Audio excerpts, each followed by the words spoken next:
बीस नवंबर को express way Gwadar port छावनी का काम बंद, या पहले बंद करो, हमारे आने से पहले बंद करो, हमारे आने से पहले बंद करो, हमारे आने से पहले बंद करो, सीपैक बंद करो, एक्सप्रेसवे बंद करो, पोर्ट बंद करो, छावनी का काम बंद करो आने से पहले, वरना हम आएंगे जबरदस्ती बंद करेंगे, हम आएंगे जबरदस्ती बंद करेंगे।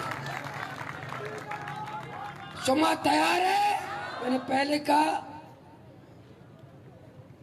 हम फौज की पॉलिसियों के खिलाफ हैं।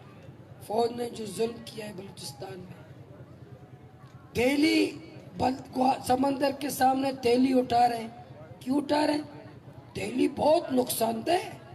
क्या नुकसान है? इससे गटर बंद होता है। अच्छा, आप बल्दिया वाले? कह रहे नहीं, फौज का हूं।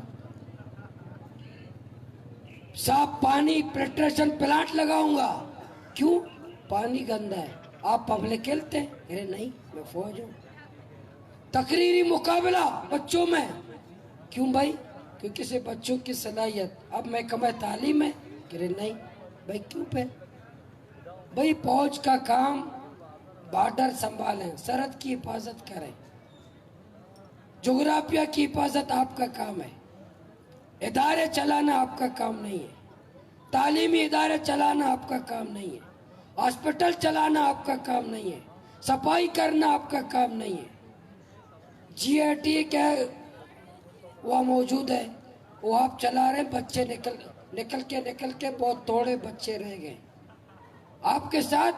आप जब होते हैं तो इदारा कैद खाना होता है, क्योंकि आपकी फौज की एक नफ्सियात है। हॉस्पिटल था, हॉस्पिटल हम जाते थे तो ऐसा लगता था कि हम कोई गड्ढा नहीं जेल आए या कोई छावनी में आए, कोई हॉस्पिटल नहीं आए, क्योंकि आपका काम नहीं है। तो इसलिए मैं हमारे डिमांड में भी है कि GIT वहाँ मौजूद है, उस 7 लोगों के हवाले किया जाए, 7 लोगों के हवाले किया। डेवलपमेंट अथॉरिटी 4 टीचर हमारे निकाले, पुलिस के जरिए टीचरों को निकाला। GDA के DG ने, GDA का DG एक मार्शल्लाह की तरह समझ रहा है कि मैं फौजी डिक्टेटर हूं। अब मुशर्रफ से ज्यादा ताकतवर तो नहीं हो। आप फौजी डिक्टेटर मत बनो, फिरौन मत बनो। पहला मुतालबा हमारा यह है कि 4 टीचर दोबारा वापस ले लो।